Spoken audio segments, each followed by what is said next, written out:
અમદાવાદ મહાનગરપાલિકાની આજની સ્ટેન્ડિંગ કમિટીની બેઠક મળી। આ બેઠકમાં શહેરમાં પાણી ભરાવાનો મુદ્દો પણ ઉઠ્યો છે અને આ જ મુદ્દાને લઈને અધિકારીઓને ઉધડા લેવામાં આવ્યો છે। અધિકારીઓને ખખડાવવામાં આવ્યા છે।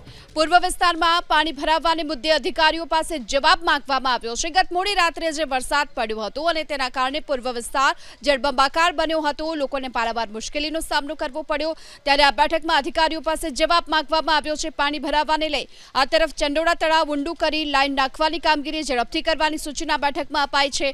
ખાલીકટ કેનાલની કામગીરી 10 થી 15 દિવસમાં પૂર્ણ કરવાની પણ સૂચના।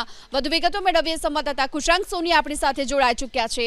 કુશાંક, સ્ટેન્ડિંગ કમિટીની આજની આ બેઠકમાં શહેરમાં પાણી ભરાવાનો મુદ્દો ઉઠ્યો છે, કયા પ્રકારના જવાબની હાલ અધિકારીઓ પાસેથી માંગ કરવામાં આવી છે અને અધિકારીઓને શું સૂચના આપવામાં આવી છે?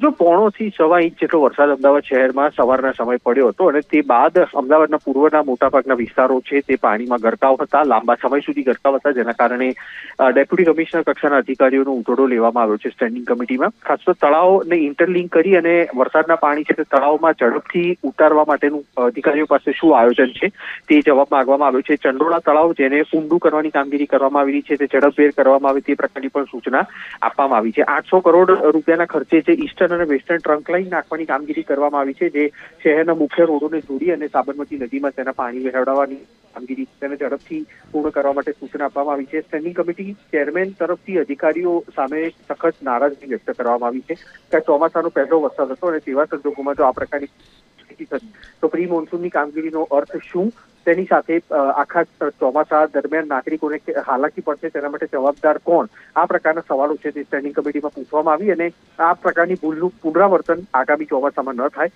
તેના માટે સૂચનાઓ અધિકારીઓને આપવામાં આવી છે। જી, આભાર આપનો આ સમગ્ર માહિતી બદલ।